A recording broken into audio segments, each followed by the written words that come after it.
Hello students, my name is Shakti and I'll be taking your physics classes here in this channel SIT classes. I have graduated from IIT Kharagpur और पिछले 5-6 सालों से मैं अपने students को help कर रहा हूँ कंपटीशन लेवल फिज़िक्स की तैयारी कराने में फॉर वेरियस कंपटीशन एग्जामिनेशंस। आज के इस वीडियो में वेक्टर्स के बारे में देखेंगे, वेक्टर के बेसिक्स को समझेंगे और उसका एप्लीकेशंस जो है फिज़िक्स में वो क्या है उसे हम समझने की कोशिश करेंगे। तो वीडियो शुरू करने से पहले इस लेक्चर में और इस चैनल में जो भी हम वीडियोस पोस्ट करते हैं उसके बेसिस पे हम टेस्ट भी ऑर्गेनाइज कराते हैं और तुम्हारा फ्री में स्टडी नोट्स भी देते हैं हम, ठीक है। तो ये सब टेस्ट हो गया, नोट्स हो गया, ये सब फ्री में अवेलेबल है और इन सब का लिंक जो होगा वो तुम्हें डिस्क्रिप्शन बॉक्स में मिल जाएगा। ओके, तो टेस्ट जो है ये भी तुम्हारा फ्री रहेगा और इससे तुम्हें समझ में आएगा ये टेस्ट अपीयर करके कि तुम्हारा अंडरस्टैंडिंग कितना है। ओके, एंड वंस अगेन कोई भी डाउट हो, कुछ भी क्वेश्चन हो, feel free to ask. Okay, comment section में पूछ सकते हो या फिर मुझे डायरेक्टली मैसेज करके पूछना चाहो तो उसका भी लिंक तुम्हारे डिस्क्रिप्शन बॉक्स में अवेलेबल है। ओके, और ये चैनल जो है यहाँ पे कंटिन्यूसली तुम्हें इंगेज करके रखा जाएगा तुम्हारे एकेडमिक स्टडीज़ में ताकि तुम्हारा स्टडीज़ इम्प्रूव हो। So do considering subscribing to this channel and also tell your friends about it. Okay, तो चलो आज का वीडियो शुरू करते हैं, आज का लेक्चर शुरू करते हैं जिसमें हम वेक्टर्स के बारे में समझेंगे। तो बेसिकली फिजिक्स में दो ब्रॉड कैटेगरी की तुम्हारे दो क्वांटिटीज़ हैं। पहला हो गया तुम्हारा स्केलर और दूसरा हो गया तुम्हारा वेक्टर, ठीक है। तो बेसिकली वेक्टर्स वो क्वांटिटी है जिसके पास मैग्नीट्यूड हो, जिसके पास मैग्नीट्यूड हो और इसके साथ साथ डायरेक्शन भी हो, ठीक है। जबकि स्केलर भी एक क्वांटिटी है, इनके पास सिर्फ मैग्नीट्यूड होता है।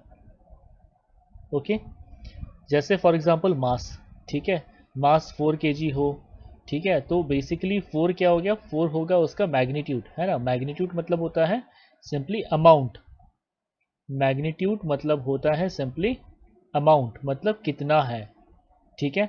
और केजी क्या है, केजी एक यूनिट है जो कि मास को रिप्रेजेंट कर रहा है, ठीक है। तो स्केलर क्वांटिटी ऐसे क्वांटिटीज हैं जिसको सिर्फ अमाउंट से नापा जाता है, ठीक है। जबकि वेक्टर क्वांटिटी में तुम्हारा मैग्नीट्यूड मतलब अमाउंट भी होता है प्लस डायरेक्शन। डायरेक्शन जैसे अगर सिंपल लैंग्वेज में समझे तो डायरेक्शन जैसे यहाँ पे तुम्हें दिख रहा है north east west south north, तो ये तुम्हारा डायरेक्शन हो गया, ठीक है। और एज पर डायरेक्शन जो भी मेरा मैग्नीट्यूड है वो भी मेरा चेंज हो सकता है, ठीक है।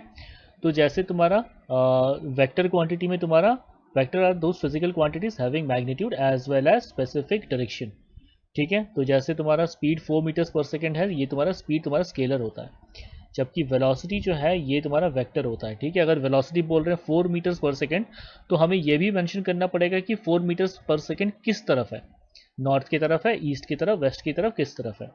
तो ये जो है ये तुम्हारा वेलोसिटी जो वेक्टर है इसको डायरेक्शन के हिसाब से डिफाइन करना पड़ता है, ठीक है।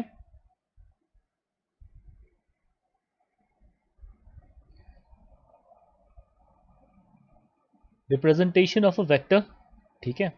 तो ज्योमेट्रिकली जो है वेक्टर को रिप्रेजेंट करा जाता है, जैसे अगर मान लो ओ ए ये कोई सा एक फिजिकल क्वांटिटी है तो इसको अगर वेक्टर की तरह रिप्रेजेंट करना है तो हम इसके ऊपर एरो सिंबल बना देंगे, ठीक है। तो एरो सिंबल जो है this represents that this quantity O A, that O A जो भी क्वांटिटी हो, this quantity is a vector, ठीक है, इज अ वेक्टर। अगर इसको सिर्फ ओ ए ऐसे ही छोड़ देते बिना एरो दिए, इसका मतलब ये क्वांटिटी जो है ओ ए जो क्वांटिटी है ये तुम्हारा क्या होता, ये तुम्हारा होता स्केलर। ओके, तो मैथमेटिकली कोई भी वेक्टर क्वांटिटी हो, कोई भी वेक्टर क्वांटिटी हो, ए वेक्टर हो बी वेक्टर हो, तो उसके ऊपर एरो हेड सिंबल बना करके रिप्रेजेंट करा जाता है, ठीक है। तो बेसिकली क्या है कि अगर ऐसा करके ग्राफ में देखो, ठीक है, ग्राफ में देखो तो इसका मतलब ये है कि सिंपली देखो ऐसे करके है, ये तुम्हारा अगर एक्स एक्सिस है और ये तुम्हारा वाई एक्सिस है, ठीक है। तो और मान लो इस पॉइंट से अगर तुम्हारा वेक्टर शुरू हो रहा है, ठीक है, तो ऐसे करके ये तुम्हारा हो गया, ग्राफिकली हम इसको रिप्रेजेंट करेंगे, this is your A vector. तो बेसिकली ये जो वेक्टर है, ठीक है, इसका ये वेक्टर का तुम्हारे दो होते हैं वेक्टर को समझने के लिए। एक तुम्हारा होता है इसका डायरेक्शन, ठीक है, और दूसरा होता है तुम्हारा इसका मैग्नीट्यूड, ठीक है।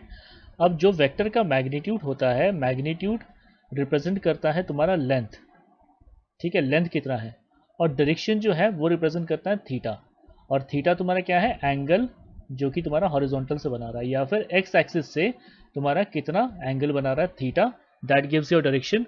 और ये जो भी है, ये मान लो ओ से ए की तरफ जा रहा है, तो यहाँ पर इसका लेंथ जितना होगा वो हो जाएगा इसका magnitude, okay.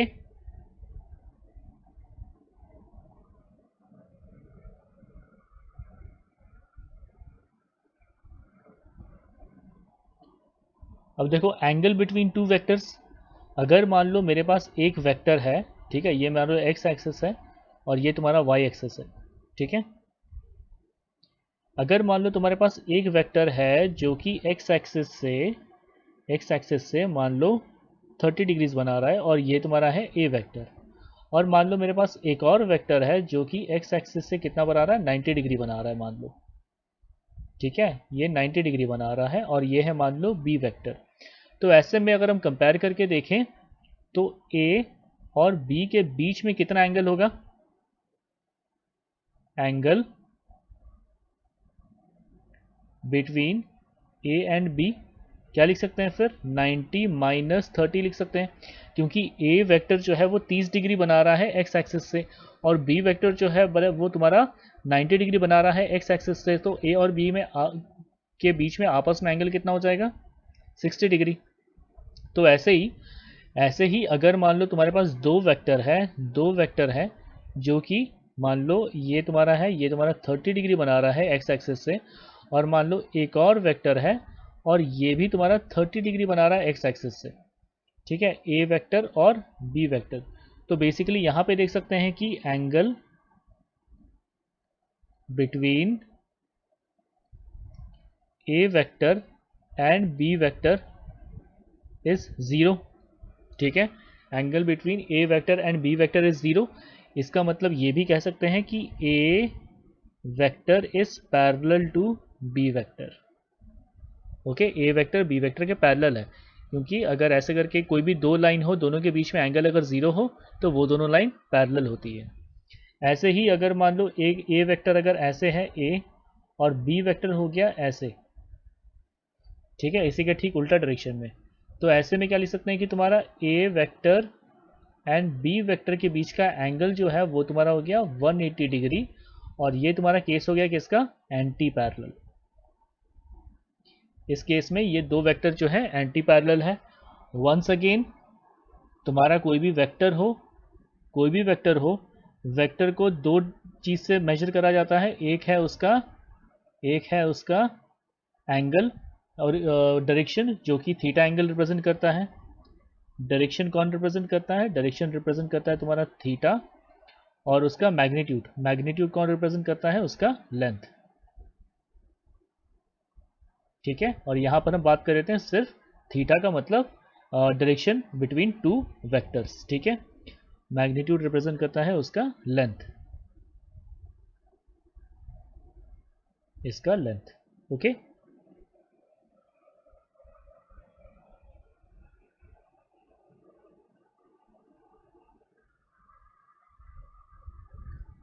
Types of a vector, तो ऐसे वेक्टर्स के बहुत सारे टाइप्स हैं, जैसे इक्वल वेक्टर्स। अगर कोई दो वेक्टर है जो कि इक्वल इन लेंथ और इक्वल इन डायरेक्शन हो, मतलब equal in magnitude and equal in direction हो, तो उन दोनों वेक्टर्स को बोलेंगे इक्वल वेक्टर्स।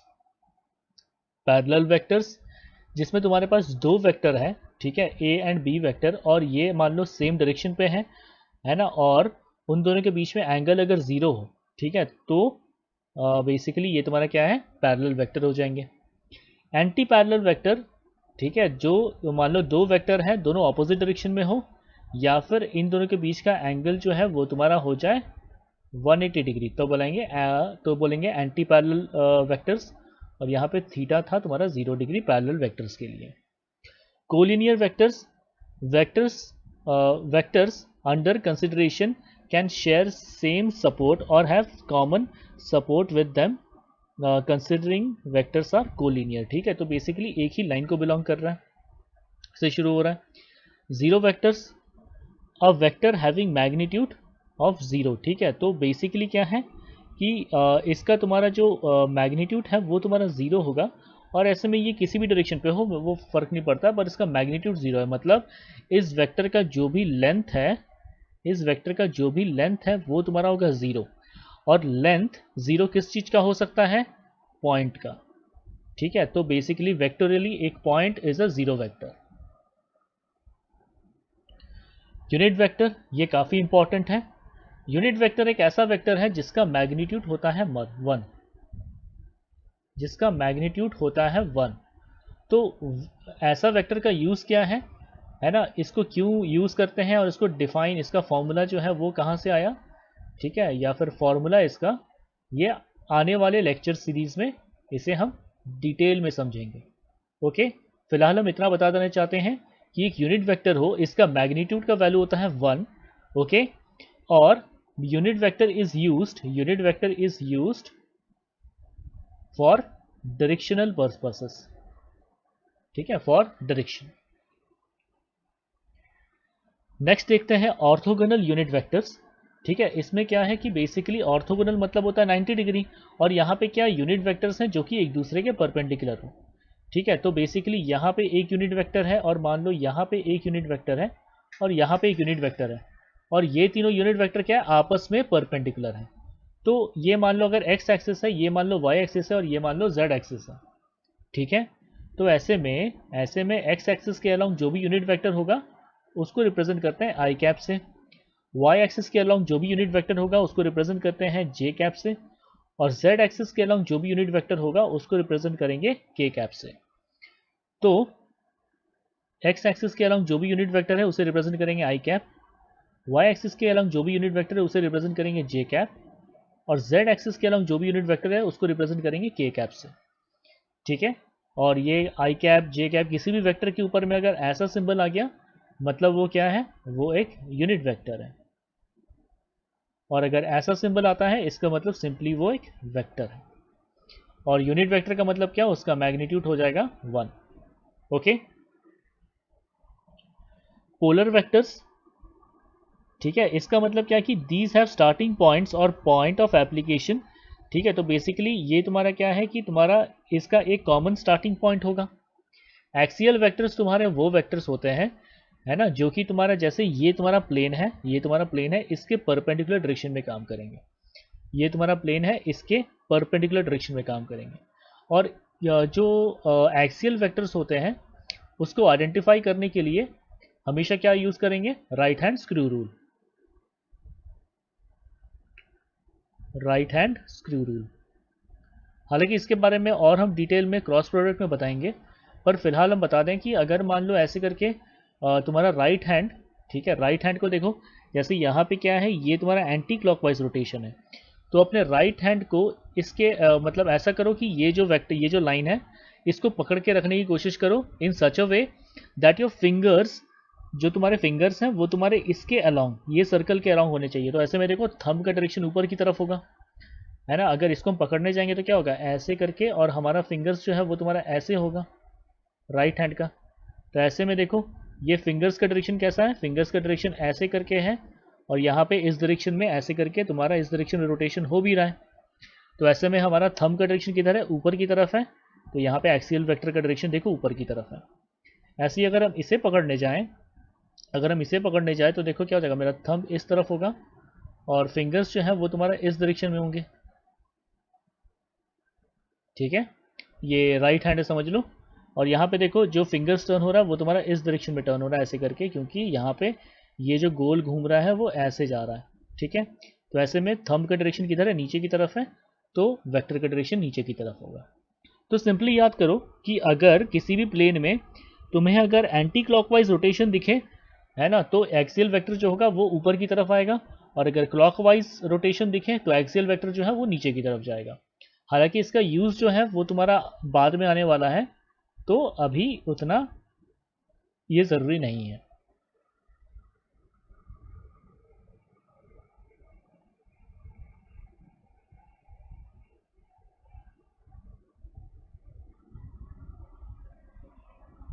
अब आगे बढ़ने से पहले, ठीक है, हम वेक्टर इक्वेशन के बारे में समझेंगे। वेक्टर इक्वेशन के बारे में समझेंगे। और वेक्टर इक्वेशन जानने से पहले एक बार ग्राफ का बेसिक्स याद कर लो कि ये तुम्हारा y एक्सिस है और ये तुम्हारा x एक्सिस है। यहाँ पे मान लो अगर कोई पॉइंट है P और इसका कोऑर्डिनेट्स है x1, y1 और ये तुम्हारा O, ठीक है। अगर O से लेकर के P तक एक लाइन ज्वाइन करें, ठीक है, और यहाँ से मान लो कंस्ट्रक्शन के पॉइंट ऑफ व्यू से यहाँ से एक परपेंडिकुलर ड्रॉप करें और यहाँ से एक परपेंडिकुलर ड्रॉप करें, ठीक है, तो यहाँ पे x एक्सिस के अलॉन्ग इंटरसेप्ट जो हो गया ये तुम्हारा ये कोऑर्डिनेट का वैल्यू होगा x1, तो ये वैल्यू हो गया x1 और यहाँ पे देखो ये वैल्यू हो जाएगा तुम्हारा y1, ठीक है। तो ये था तुम्हारा ग्राफ का बेसिक्स। अब मान लो ये OP को एक वेक्टर मान लेते हैं। OP वेक्टर क्या है? ये मेरा पोजीशन वेक्टर है। अगर OP मेरा एक पोजीशन वेक्टर हो तो ये पोजीशन वेक्टर मुझे क्या देना चाहिए? मुझे मैग्नीट्यूड देना चाहिए, मैग्नीट्यूड देना चाहिए और क्या देना चाहिए? डायरेक्शन देना चाहिए, ठीक है। मैग्नीट्यूड क्या होता है? मैग्नीट्यूड बेसिकली होता है तुम्हारा लेंथ, और डायरेक्शन क्या होता है? डायरेक्शन बेसिकली होता है थीटा, और थीटा क्या है? Angle with respect to X axis और हॉरिजॉन्टल, है कि नहीं? तो इस कंस्ट्रक्शन में अगर मान लो इस पॉइंट को M मान लें और इस डायग्राम को अलग से बना लें, मान लो ये है तुम्हारा OP और ये तुम्हारा है M, ठीक है, ये तुम्हारा है M, तो ये O हो गया, ये P हो गया और ये तुम्हारा हो गया M। तो ऐसे में हम देख सकते हैं ये PM का जो वैल्यू होगा ये तुम्हारा y1 के बराबर होगा, यहाँ पे ये हो गया y1, और OM का जो वैल्यू होगा ये तुम्हारा x1 के बराबर होगा। ऐसे में अगर OP का लेंथ अगर निकालने जाए, OP का लेंथ अगर निकालने जाए तो वो क्या हो जाएगा? Under root of x1 square plus y1 square, और ये तुम्हारा पाइथागोरस थ्योरम से लिख सकते हैं। ऐसे ही angle with respect to x axis, मतलब देखो यहाँ पर हमें ये थीटा एंगल ये निकालना है, तो अगर हम थीटा एंगल निकालने जाए तो लिख सकते हैं यहाँ पे tan theta is equal to y1 upon x1, ठीक है। तो ऐसे में देखो यहाँ से थीटा जो है इसको लिख सकते हैं तुम्हारा tan inverse y1 upon x1, ठीक है। और ये इनवर्स फंक्शन कैसे सॉल्व करते हैं ये मैथ में इनवर्स ट्रिग्नोमेट्रिक फंक्शंस चैप्टर में डिटेल में समझोगे, ठीक है। फिलहाल हम इसको यहीं पे छोड़ दे रहे हैं क्योंकि इसको इवेलुएट करना अभी हम नहीं सिखाने वाले, क्योंकि वो तुम्हारा एक सेपरेट चैप्टर ही है। तो चूंकि हमें यहाँ पे इससे थीटा मिल रहा है तो हमारे पास क्या आ गया? बेसिकली डायरेक्शन आ गया यहाँ से, और यहाँ से देखो हमारे पास लेंथ मिल रहा है, यहाँ से हमारे पास लेंथ मिल रहा है, तो हमारे पास बेसिकली आ गया मैग्नीट्यूड। तो यहाँ से बेसिकली आ गया हमारे पास मैग्नीट्यूड, ओके। तो हम कह सकते हैं कि OP जो है, OP तुम्हारा एक पोजीशन वेक्टर है, एक पोजीशन वेक्टर है। क्यों? क्योंकि ये P का पोजीशन हमें बता रहा है। क्यों? क्योंकि ये हमें P का पोजीशन बता रहा है, ठीक है। It gives position of point P। तो इसका मैग्नीट्यूड क्या हो गया? Magnitude of OP। तो देखो मैग्नीट्यूड ऑफ OP वेक्टर, इसको बार बार इतना लंबा लिखने की जगह इसको शॉर्ट में ऐसे भी लिख सकते हैं, OP वेक्टर मॉड्यूलस साइन के अंदर, ठीक है। और इसका वैल्यू कितना आया था? देखो यहाँ से under root of x square plus y square, ठीक है। और जो भी तुम्हारा डायरेक्शन आ रहा था, tan theta was equal to y upon x, जहाँ से theta was equal to tan inverse y1 upon x1,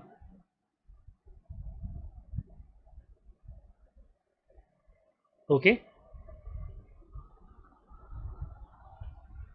तो बेसिकली वेक्टर इक्वेशन में क्या है? वेक्टर इक्वेशन में एक शॉर्ट मैथमेटिकल रिप्रेजेंटेशन है। वेक्टर इक्वेशन एक शॉर्ट मैथमेटिकल इक्वेशन है एक शॉर्ट मैथमेटिकल इक्वेशन है which gives us direction and magnitude of a vector. Magnitude of a vector, ठीक है। तो जैसे कि मान लो इस एग्जांपल में ये तुम्हारा y एक्सिस है और ये तुम्हारा x एक्सिस है, और ये मेरा हो गया O और ये तुम्हारा हो गया पॉइंट P और इसका कोऑर्डिनेट्स क्या है x1, y1, ये हो गया पॉइंट P मान लो, ठीक है।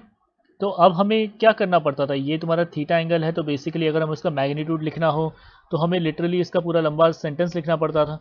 तो अब हम क्या करेंगे कि यहाँ से तुम्हारा एक परपेंडिकुलर ड्रॉप कर लिए, ये जो यहाँ से लेकर के ये पार्ट है इसको मान लिए x1, और ये जो है इसे यहाँ से परपेंडिकुलर ड्रॉप करेंगे तो ये पार्ट आ जाएगा तुम्हारा y1 के बराबर, क्योंकि ये इसके रिस्पेक्टिव कोऑर्डिनेट्स हैं।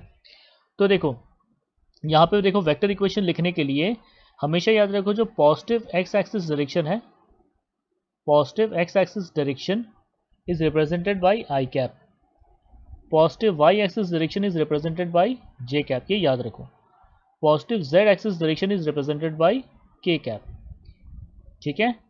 तो similarly negative x axis direction क्या हो जाएगा, दोनों तरफ नेगेटिव नेगेटिव कर दो, तो यहाँ that is represented by minus i cap, minus i cap, ठीक है।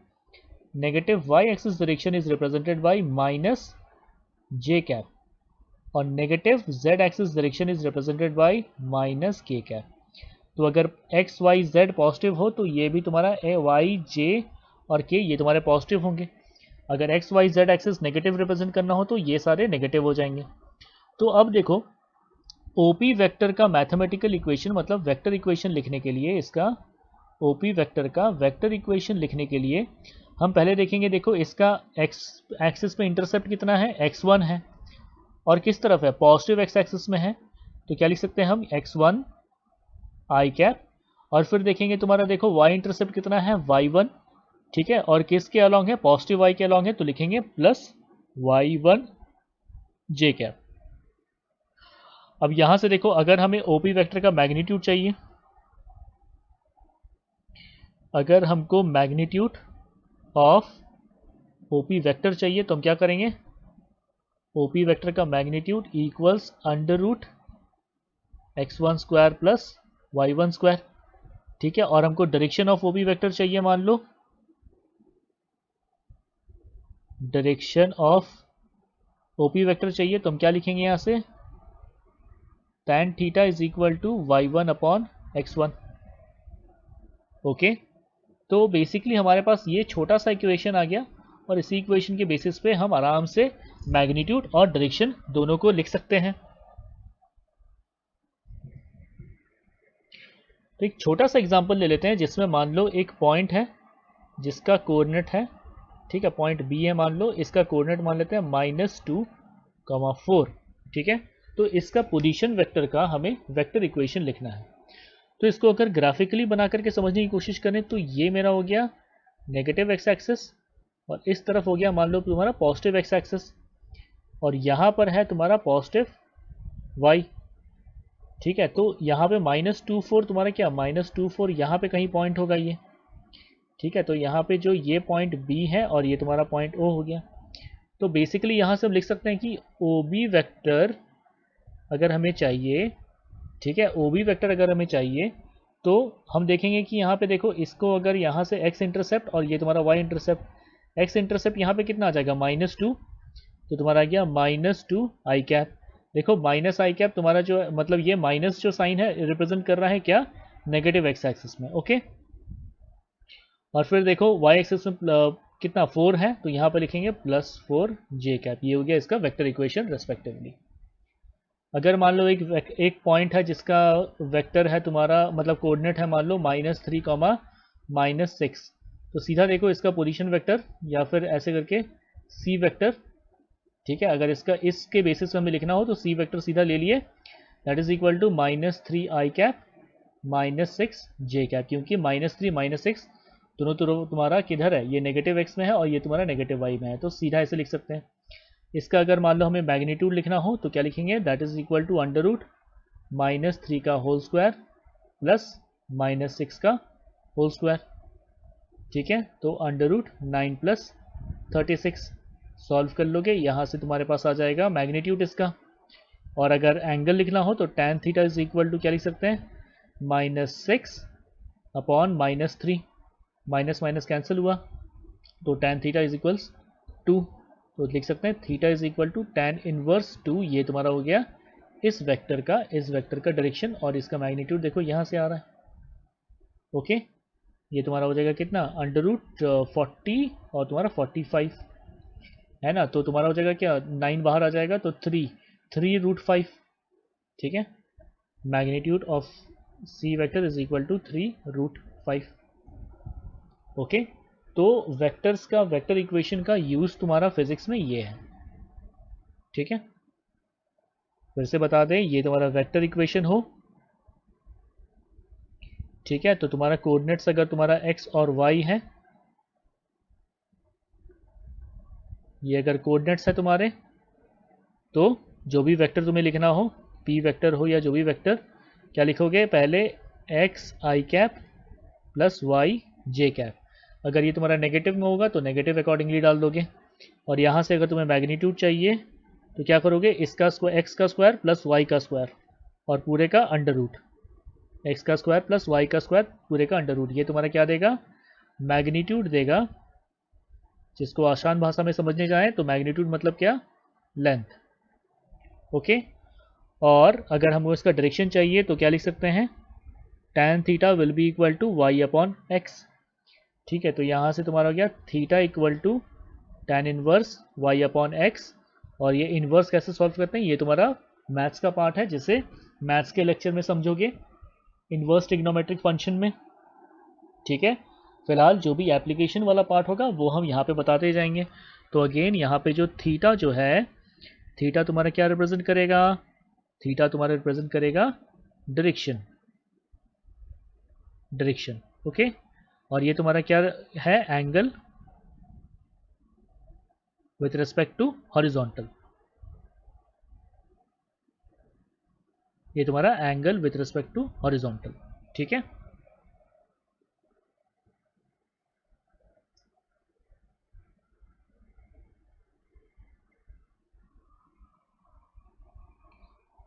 तो अगर वेक्टर्स तुम्हारा 3D में हो, ठीक है, वेक्टर्स अगर तुम्हारा 3D में हो, वेक्टर्स तुम्हारा 3D में हो तो फिर क्या करेंगे, तो समझ लो ये तुम्हारा x एक्सिस है, ये तुम्हारा y है और ये तुम्हारा z एक्सिस है। यहाँ पे ये वेक्टर जो है, ठीक है, ये तुम्हारा अक्रॉस दिस क्यूब, ठीक है, एक कॉर्नर से दूसरे कॉर्नर तक जा रहा है, तो ये तुम्हारा 3D हो गया। और जो एजेस हो गए इस क्यूब के, वो तुम्हारे 3 एक्सिस को रिप्रेजेंट कर रहा है। तो अगर इसका इस पॉइंट में कोऑर्डिनेट है, मान लो x1, y1, z1, तो सीधा सीधी, और ये पॉइंट है मान लो पॉइंट P, और ये पॉइंट है मान लो O, तो हम सीधा सीधी लिख सकते हैं that OP vector is equal to x1 i cap plus y1 j cap plus z1 k cap. Okay, और इस केस में अगर हमें इसका मैग्नीट्यूड निकालना हो, तो क्या करेंगे, अभी हम सीधा फॉर्मूला लिख दे रहे हैं, फिर आगे चल करके इसको डिटेल में एक्सप्लेन भी करेंगे। That will be equal to under root of x1 square plus y1 square plus z1 square. ठीक है, और एंगल बताने से पहले मुझे पहले ये मेंशन करना पड़ेगा कि ये जो a वेक्टर है ये तुम्हारा, ठीक है, अगर ये तुम्हारा y एक्सिस के साथ, y एक्सिस के तुम्हारा यहाँ से बीटा एंगल बना रहा है, z एक्सिस से तुम्हारा यहाँ पे ये गामा एंगल बना रहा है, और ये जो a वेक्टर है ये तुम्हारा x एक्सिस से तुम्हारा अल्फा एंगल बना रहा है। ठीक है, तो यहाँ लिख लेते हैं angle between a vector and x axis alpha. ठीक है, angle between a vector and y axis क्या है तुम्हारा, बीटा। ठीक है, और angle between A vector and z axis is gamma. ठीक है, तो ऐसे में इसका डायरेक्शन यहाँ पे जो रिप्रेजेंट करेंगे वो रिप्रेजेंट होगा कॉस अल्फा से, और कॉस अल्फा का जो वैल्यू है, ठीक है, कॉस अल्फा, कॉस बीटा और कॉस गामा, इससे तुम्हारा रिप्रेजेंट होता है। ठीक है, तो कॉस अल्फा का जो वैल्यू होगा वो होगा तुम्हारा x1 upon magnitude of A vector. ठीक है, सॉरी यहाँ पे OP है ना, अच्छा इससे ये तुम्हारा है मान लो ए वेक्टर। ठीक है, ये ए वेक्टर जो है ये रिप्रेजेंट कर रहा है, और ये तुम्हारा ए वेक्टर क्या है, A vector is basically equal to OP vector. ठीक है, तो ये OP वेक्टर हो या ए वेक्टर हो, बात बराबर है। ऐसे ही तुम्हारा कॉस बीटा ये तुम्हारा हो जाएगा y1 अपॉन, बेसिकली हमें OP वेक्टर का लेंथ चाहिए यहाँ पे। ठीक है, जो कि तुम्हारा ए वेक्टर का लेंथ है यहाँ पे, और cos gamma that is equal to z1 upon magnitude of A vector. ठीक है, again A vector is basically equal to OP vector. ठीक है, वो सिंपली शॉर्ट में लिखने के लिए हम यहाँ पे ऐसे लिखते चले गए। ठीक है, तो अब ये सारे फॉर्मूला कहाँ से आए, इसको अभी समझाते हैं। ठीक है, इसको अभी समझाते हैं। ठीक है, इसका टेंशन मत लो, पहले मैग्नीट्यूड का बता देते हैं। तो बेसिकली क्या हो रहा है कि तुम्हारा, ठीक है, ये तुम्हारा z एक्सिस था, ये तुम्हारा y एक्सिस है, और ये तुम्हारा x एक्सिस है। तो यहाँ से लेकर के मान लो ऐसे करके लाइन है जो कि तुम्हारा 3 डायमेंशंस में है, ये तुम्हारा O है और ये तुम्हारा पॉइंट है P। यहाँ से एक परपेंडिकुलर ड्रॉप करेंगे अगर तुम्हारा XY प्लेन पे, तो ये तुम्हारा हो गया वो पॉइंट, और यहाँ से एक परपेंडिकुलर ड्रॉप करे y एक्सिस पे, और यहाँ से एक परपेंडिकुलर ड्रॉप करे x एक्सिस पे। ये मान लो तुम्हारा पॉइंट है N, और ये तुम्हारा पॉइंट है मान लो Q, ये तुम्हारा हो गया पॉइंट Q। ठीक है, तो हम लिख सकते हैं OQ का जो वैल्यू होगा वो तुम्हारा x1 के बराबर होगा, क्योंकि ये तुम्हारा x1 कोऑर्डिनेट है, और ये y एक्सिस के अलोंग तुम्हारा क्या है, ON है, इसका वैल्यू हो जाएगा y1। और ऐसे ही तुम्हारा देखो यहाँ से अगर एक और परपेंडिकुलर ड्रॉप करे z एक्सिस पे, इसको ले लेते हैं R, तो OR क्या हो जाएगा तुम्हारा z1 के बराबर हो जाएगा। ठीक है, तो यहाँ पर इसे कर देते हैं ज्वाइन। ठीक है, तो देखो यहाँ पे ये 90 डिग्री है, और ये बाई कंस्ट्रक्शन 90 डिग्री है, ये और ये। ठीक है, और ये भी तुम्हारा बाई कंस्ट्रक्शन 90 डिग्री है। तो ट्रायंगल देखो OPM, OPM में देखो लिख सकते हैं using Pythagoras theorem that OP square is equal to OM square plus PM square. ठीक है, और इस ट्राइंगल से हम लिख सकते हैं इन ट्राइंगल OM और N, है ना, इन ट्राइंगल OMN, इसमें अगर पाइथागोरस थ्योरम लगाएं तो क्या लिख सकते हैं, OM square is equal to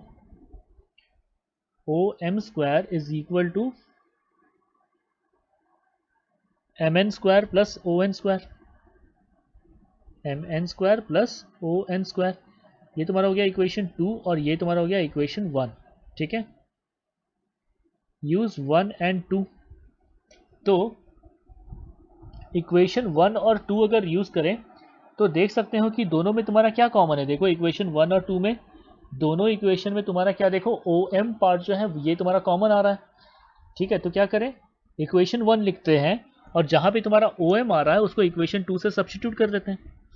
तो OP square is equal to OM square की जगह क्या लिख सकते हैं आप, MN square plus ON square plus ये तुम्हारा क्या है PM स्क्वायर। ठीक है, तो PM का वैल्यू देखो, ये तुम्हारा Z एक्सिस का जो इंटरसेप्ट है इसके बराबर होगा, तो यहाँ पे लिख लेते हैं ये तुम्हारा Z1 स्क्वायर। ON का वैल्यू देखो, ON का वैल्यू जो है वो तुम्हारा Y1 का जो इंटरसेप्ट Y के एक्सिस में इंटरसेप्ट है उसके बराबर है, तो ये हो गया Y1 स्क्वायर। MN देखो, MN का जो वैल्यू होगा वो X एक्सिस के अलॉन्ग जो इंटरसेप्ट है उसके बराबर होगा, तो ये तुम्हारा हो गया X1 square. This is equal to OP square.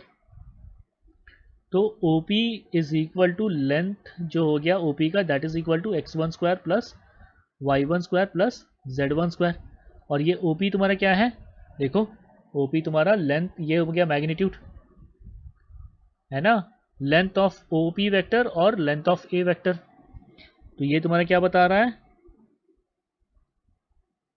Magnitude of O P vector और ए वैक्टर। ठीक है, तो ये देखो फॉर्मूला यहां से आया, किसका, ये रहा मैग्नीट्यूड का, ये वाला फॉर्मूला।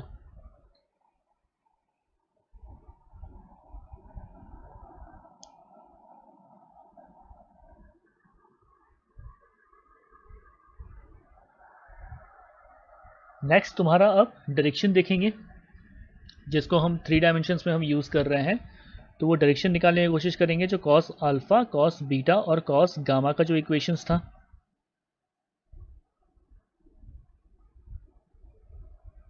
एक्स एक्सिस मान लो इधर है, वाई एक्सिस तुम्हारा इधर, और यहाँ पे है तुम्हारा जेड एक्सिस। और ये जो लाइन था ये तुम्हारा यहाँ पे कुछ ऐसे था। ठीक है, वाई एक्सिस से तुम्हारा कितना बीटा एंगल बनाया जा रहा था, जेड एक्सिस से यहाँ पे गामा एंगल बनाया जा रहा था, और एक्स एक्सिस से तुम्हारा यहाँ से कितना अल्फा एंगल बनाया जा रहा था। ये पॉइंट था तुम्हारा पी, यहाँ से एक परपेंडिकुलर ऐसे ड्रॉप किए थे। तो एनीवेज हमें अब ऐसा करते हैं, कॉस गामा का वैल्यू निकाल लेते हैं। ठीक है, कॉस गामा का वैल्यू निकाल लेते हैं, और सिमिलैरिटी से कॉस अल्फा और कॉस बीटा का इक्वेशन भी सिमिलरली लिख सकते हैं। ओके, तो अगर यहाँ से एक परपेंडिकुलर ड्रॉप करें, पॉइंट क्यू हो गया मान लो, जो कि जेड एक्सिस पे, तो यहाँ पे ये जो ट्राइंगल है, इन ट्राइंगल ओ पी, ठीक है, ये तुम्हारा ओ है, पी और क्यू। तो यहाँ पे लिख सकते हैं कॉस गामा, देखो cos gamma is equal to क्या हो जाएगा, बेस अपॉन हाइपोटेन्यूज। बेस कितना है, ओ क्यू अपॉन हाइपोटेन्यूज कितना है, magnitude of OP. O Q जो हो गया, ओ क्यू जो हो गया, ये तुम्हारा किसके बराबर हो जाएगा, जेड एक्सिस में जो इंटरसेप्ट है, और इसका कोऑर्डिनेट्स था x1 y1 और z1। तो इसको लिख सकते हैं तुम्हारा z1 upon magnitude of OP क्या हो जाएगा, root of x1 square plus y1 square plus z1 square. ठीक है, ऐसी अगर यहाँ से एक परपेंडिकुलर ड्रॉप करें, अगर तुम्हारा y एक्सिस पे, ठीक है, अगर ये परपेंडिकुलर ड्रॉप करे y एक्सिस पे, और इस पॉइंट को मान लेते हैं r, तो यहाँ पे लिख सकते हैं कि ट्राइंगल ओ आर पी में cos beta is equal to क्या लिख सकते हैं, बेस अपॉन हाइपोटेन्यूज। तो बेस कितना हो गया यहाँ पे, ओ आर अपॉन हाइपोटेन्यूज हो गया तुम्हारा ओ पी। तो तुम्हारा हो गया cos beta is equal to O R. ठीक है, ओ आर जो है यहाँ पे ये देख सकते हैं तुम्हारा वाई डायरेक्शन में इंटरसेप्ट, ये तुम्हारा y1 के बराबर हो गया, अपॉन मैग्नीट्यूड हो गया तुम्हारा x1 square plus y1 square plus z1 square. ठीक है, तो सिमिलरली कॉस अल्फा के लिए लिख सकते हैं, देखो यहाँ पे क्या, z intercept upon magnitude, y intercept upon magnitude, ऐसे ही x एक्सिस के लिए लिख सकते हैं cos alpha is equal to x1 upon under root of x1 square plus y1 square plus z1 square similarly. Okay, तो basically cos alpha, cos beta, cos gamma जो है, ये तुम्हारा क्या है, cos alpha, cos beta, cos gamma जो है, ये 3D में क्या रिप्रेजेंट कर रहा है, डायरेक्शन रिप्रेजेंट कर रहा है, किसका, वेक्टर का, ऑफ वेक्टर 3D में। तो अगर तुम्हारे पास कोई वेक्टर है, मान लो ओपी वेक्टर हुआ, या कोई सा भी वेक्टर हो जिसको हम 3 डायमेंशन में लिख रहे हैं, x1 आई कैप प्लस y1 जे कैप प्लस z1 के कैप, तो इसका मैग्नीट्यूड लिखने का इक्वेशन क्या हो जाएगा, सभी कोफिशिएंट्स का square, x1 square plus y1 square plus z1 square under root. और डायरेक्शन के लिए क्या करेंगे, x1 का वैल्यू, तो यह cos alpha is equal to x1 upon इसका मैग्नीट्यूड, ओपी वेक्टर का मैग्नीट्यूड, क्योंकि देखो डिनोमिनेटर में वही आ रहा है। ऐसे अगर हमें चाहिए cos beta is equal to क्या हो जाएगा, बीटा के लिए हमें y1 जो कोफिशिएंट है y1 अपॉन इसका मैग्नीट्यूड ओपी वेक्टर का। ऐसे ही तुम्हारे क्या लिख सकते हैं, कॉस गामा के लिए लिख सकते हैं z1 upon magnitude of OP vector. Okay,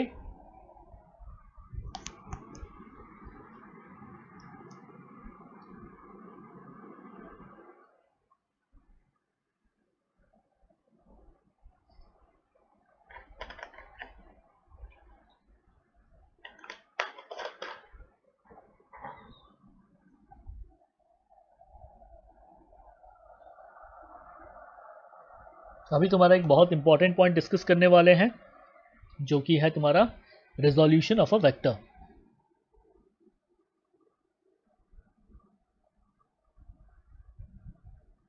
resolution of a vector. तो यहां पर एक इंपॉर्टेंट पॉइंट हम बताने वाले हैं, ठीक है, make a note of it.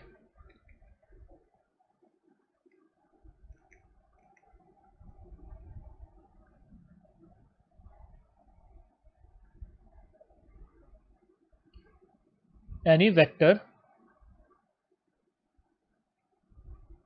which is making a certain angle with horizontal, any vector which is making a certain angle with horizontal can be resolved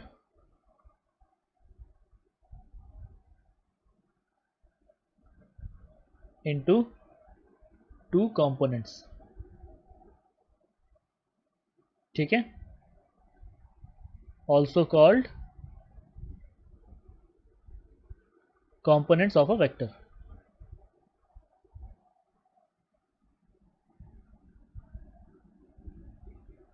also called components of a vector। तो इसमें से जो two components है, इसमें से एक component को बोलेंगे हॉरिजॉन्टल कंपोनेंट,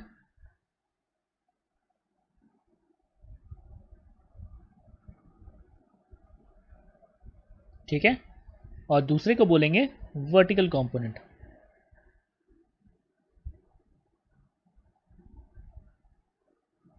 हॉरिजॉन्टल कंपोनेंट मतलब क्या? पार्ट ऑफ वेक्टर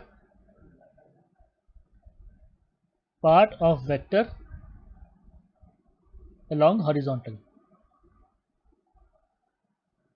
ठीक है, और ये तुम्हारा हो जाएगा part of vector along vertical, ठीक है। तो अब जब ये पॉइंट हम बता दिए, ठीक है, तो नेक्स्ट अब ऐसे समझो कि तुम्हारा अगेन यहाँ पे एक वर्टिकल वॉल है और यहाँ पे एक हॉरिजॉन्टल ऐसे करके वॉल है, और बीच में मान लो ऐसे करके एक लकड़ी का प्लैंक है, ठीक है, एक लकड़ी का प्लैंक है। अब मान लो अगर यहाँ पे ऊपर से अगर लाइट अगर बिल्कुल वर्टिकली ओवरहेड अगर एक लाइट रखें, तो इसका शैडो कहाँ बनेगा? इसका शैडो बनेगा ठीक इसके नीचे।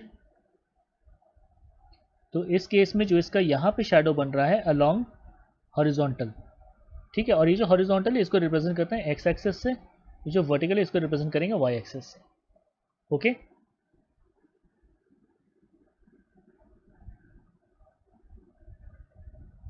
तो ऐसे ही अगर मान लो इस डायरेक्शन में एक लाइट रखें जो कि इसके बिल्कुल सीधे ऐसे करके यहाँ पे दूर कहीं रखें, तो इसका शैडो कहाँ बनेगा?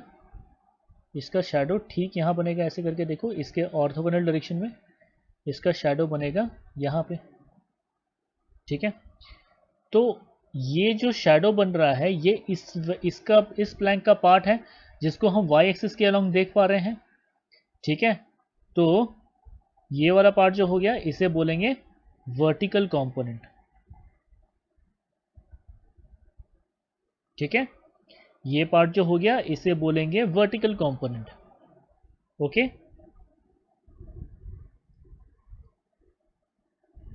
और यहाँ पे ये वाला पार्ट जो है, ठीक है, जो कि तुम्हारा इस प्लैंक का जो तुम्हारा हॉरिजॉन्टल डायरेक्शन में जो भी तुम्हारा शैडो आ रहा था, इसे बोलेंगे हॉरिजॉन्टल कंपोनेंट, इसे बोलेंगे हॉरिजॉन्टल कंपोनेंट। बेसिकली क्या है कि इस वेक्टर का पार्ट जो कि हॉरिजॉन्टल डायरेक्शन पे है, तो ये जितना भी लेंथ होगा वो होगा हॉरिजॉन्टल कंपोनेंट, और इस वेक्टर का पार्ट जो कि वर्टिकल डायरेक्शन में है, तो जितना भी लेंथ होगा वो तुम्हारा होगा वर्टिकल कंपोनेंट। तो एक ट्राइंगल के पॉइंट ऑफ व्यू से समझते हैं। तुम्हारा मान लो अगर ऐसे करके ये एक ट्राइंगल है, राइट एंगल ट्राइंगल है फॉर सिंप्लिसिटी, तो ये हो गया ए और ये तुम्हारा हो गया बी और ये तुम्हारा हो गया सी, यहाँ पे इनके बीच का एंगल है थीटा, ठीक है। तो इस ट्राइंगल्स को देख करके हम यहाँ पे लिख सकते हैं that cos theta is equal to क्या हो जाएगा, base upon hypotenuse AC upon AB। और ऐसे ही तुम्हारा साइन थीटा क्या हो जाएगा, sine theta will be equal to perpendicular upon height. Perpendicular तुम्हारा कितना है, BC अपॉन हाइपोटेन्यूज तुम्हारा कितना है, AB। ठीक है, तो जब हमारे पास कॉस थीटा और साइन थीटा आ गया तो इसको रीअरेंज करके देखो, ऐसे लिख सकते हैं, ये तुम्हारा A है यहाँ पे। ठीक है, तो इसको रीअरेंज करके लिख सकते हैं that AC equals AB cos theta, और यहाँ से देखो लिख सकते हैं that BC equals AB sine theta. तो AC वाला AC जो है ये देखो कौन सा पार्ट है, ये देखो हॉरिजॉन्टल के अलोंग तुम्हारा बेसिकली इसे रिप्रेजेंट कर रहा है AC। ठीक है, इसे रिप्रेजेंट कर रहा है AC, तो AC तुम्हारा बेसिकली क्या हो गया, हॉरिजॉन्टल कंपोनेंट।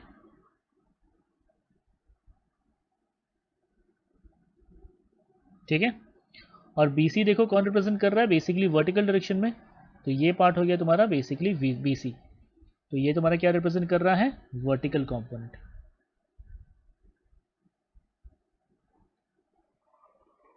ओके, ये सिंपली ग्राफिकल रिप्रेजेंटेशन से एक एनालॉजी ड्रॉ करके हम इसको वेक्टर के पॉइंट ऑफ व्यू से समझने की कोशिश कर रहे हैं। फिजिक्स में तुम्हारा एट दिस स्टेज हम बेसिकली इन्हीं कंसेप्ट्स को अप्लाई करके प्रॉब्लम्स और थ्योरी को सॉल्व और समझने की कोशिश करेंगे।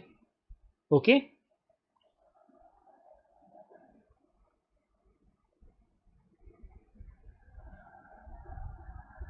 तो बेसिकली अगर कोई सा भी वेक्टर है, मान लो A वेक्टर है जो कि तुम्हारा x एक्सिस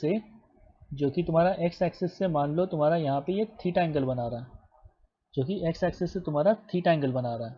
ओके, तो ऐसे में इस A वेक्टर का हॉरिजॉन्टल कंपोनेंट क्या हो जाएगा, ये तुम्हारा हॉरिजॉन्टल कंपोनेंट,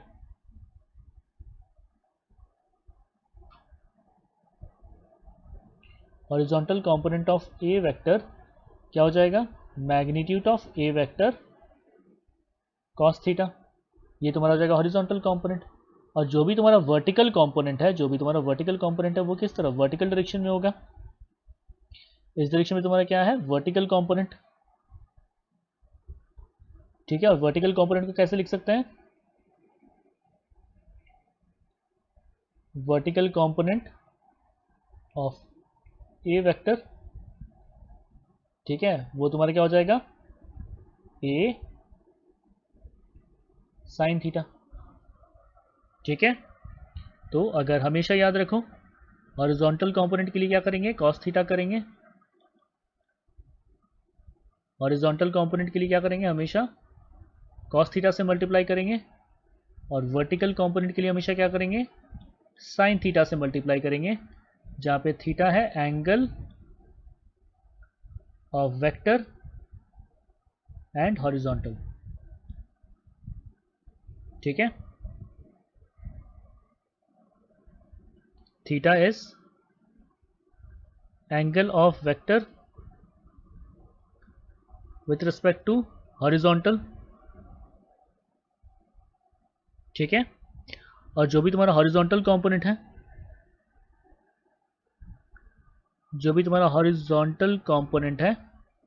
ठीक है, वो तुम्हारा हो जाएगा जैसे A वेक्टर कॉस थीटा। और जो भी तुम्हारा वर्टिकल कंपोनेंट है, वो तुम्हारा हो जाएगा A साइन थीटा। और थीटा क्या है, theta is angle between horizontal and theta is the angle between horizontal and vector, जो कि यहाँ पे क्या है, A वेक्टर है, मान लिया यहाँ पे।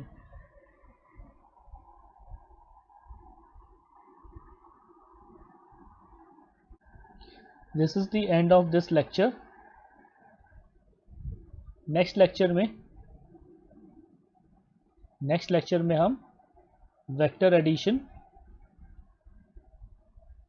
और तुम्हारा वेक्टर सब्सट्रैक्शन के बारे में डिटेल में समझने की कोशिश करेंगे। Okay, so see you in lecture 2। And also इस लेक्चर के बेसिस में तुम्हारा टेस्ट अवेलेबल है, जो कि तुम्हारा फ्री में अवेलेबल है, तो इसे अपीयर करके अपना कंसेप्चुअल क्लैरिटी चेक कर सकते हो। ठीक है, and also subscribe to this channel.